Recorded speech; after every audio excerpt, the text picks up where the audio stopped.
The first 100 sales on Etsy are the hardest. Why? It takes time to figure out the necessary ingredients in order to create the perfect recipe. In this video, I'll be sharing 6 key ingredients you need to get there. In any recipe, if you forget an ingredient, it might still be okay, but it definitely wouldn't be as good as it could be. The same concept goes here. Don't skip any of the ingredients unless you want to ruin dinner. Before we dive in, I want to make it clear that getting your first 100 sales may take some time. If you expect overnight success, I promise this will be a long journey for you, and this may not be the right business for you. With that being said, success will come, and it could come quickly as long as you implement what I share in this video and you don't quit when it seems impossible. The first ingredient is cover the basics. Is your store built out? This includes your banner, shop icon, profile photo, at least 15 trending designs/listings, an about section, shop members, shop policies, frequently asked questions, etc. Are your listings priced correctly and competitively? If not, after you finish this video, here's a pricing strategy video I made to help you get started. Are your products high quality and are your designs placed accurately in the print area? Have you researched production partners and partnered with a print company that does high quality work? Are your shipping profiles built out with accurate processing and shipping times? If you've answered yes to all of these questions, you are ready to add the next ingredient, which is to perfect SEO.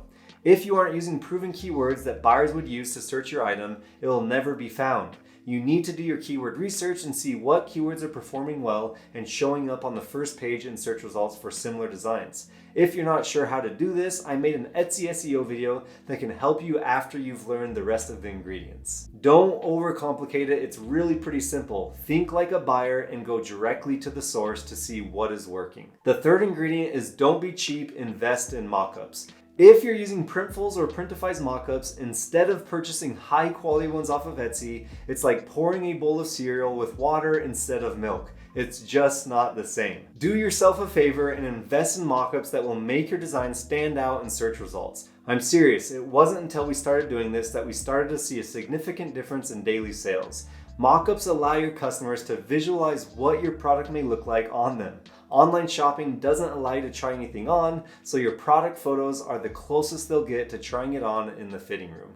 You could even consider ordering blank products or what you are selling and make simple videos showcasing the fit and quality of the product. The top performing print-on-demand shops on Etsy are not using their print providers' mockups. If you don't believe me, go and look. Take this as a hint that you need to spend a little money to make a lot of money. Once you have your shop built out, have proven SEO on your listings, and are using nice high-quality mockups, your store is now ready for its first sale. But no one knows your shop exists. How are you going to get a stranger to buy from your store with no reviews or sales? Well, it doesn't have to be a stranger. It's pretty difficult to get your first few sales organically, so I always recommend sharing your shop with your friends and family. I did this when first starting my shop, and not only did it help me get my first handful of sales, but it also allowed me to gain some seller experience in a safe space while being given honest and genuine feedback for improvement. Don't be embarrassed to tell people about your new Etsy shop. Post about it on social media like Instagram, TikTok, and Facebook. I promise you will be surprised by the support and generosity of the people you know. They will be the key to building the foundation of your shop. After you've shared your shop and gotten your first sales, ingredient number 5 is to make sure they leave reviews. And if you can, make sure they leave reviews with pictures. Pictures are huge. Think about it. How likely are you going to purchase a product from a shop with little to no sales or reviews? But if there's a picture from a previous customer showing what the end product looks like and it looks great, so many more people will be willing to pull the trigger regardless of the shop's sales or review count. Reviews are more powerful than sales. They build social proof that will help kickstart and grow your shop, not just in the beginning, but long term. In the beginning stages, think of creative ways to encourage customers to leave reviews. You could thank them with a coupon code for their next order. You could start a monthly giveaway for customers who leave reviews with pictures, or you could pick a charity and share in your shop that you make a donation for every review you receive. But the best way to encourage customers to write reviews is to just ask. More often than not, people will be willing to help you out, especially on a small business platform like Etsy. After your shop starts to take off, asking for reviews manually may become too much of a burden, so you could consider automating the ask by including a simple message to leave a review in the automated message to buyers section on Etsy. Or if you're using Printful, you can include a copy-paste personalized message on the packing slip. Etsy also sends an email reminding customers to review their products, which is a nice bonus. After you've received your first few sales and reviews, the next ingredient is to increase the number of listings you have. Increasing your listing count gives you more chances of being found, but it's important to note that quality is better than quantity here. It's better to have fewer high quality listings with trending designs than to have tons of low quality listings with mediocre designs. You need to have designs that are current and trending. If you're not sure how to do trend research, after you finish this video, go and watch this one. It teaches you 6 free ways to find trends. Remember, you are designing for the customer, not for yourself.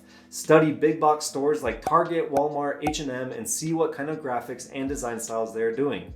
Test variety, experiment with multiple niches, and when you find a winning item or design, double down on it because success leaves clues. The last ingredient is to add your toppings, which in other words means to add the little things to make your shop special and competitive against more established stores on Etsy. Ask yourself, what value am I providing to my customers? How can I provide more? Examples of this could include going above and beyond with your customer service, throwing a small freebie in with your orders like a sticker to excite and impress your customers, setting up your Bring Customers Back targeted offer on Etsy to thank your previous customers for their business, hosting giveaways, etc. Along with doing the little things, it's also important to keep learning, improving, and implementing new strategies. Study what the veterans are doing and implement these methods into your store. What mock-up photo styles are popular? What shirt colors are other people selling?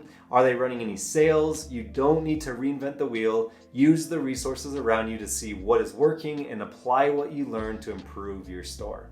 If you're feeling down because your results have not met your expectations yet, don't give up. Keep trying, keep experimenting, keep improving, practice perseverance, and you are on your way to your first 100 sales. I know when I was trying to get my first 100 sales, I sometimes felt discouraged and often compared myself to other shops. If that's you, I think you'll like this video here. I share some ways to overcome discouragement and transform comparisons into positive and productive outcomes. Thanks for watching, and I'll see you in the next video. It's really not that bad. You.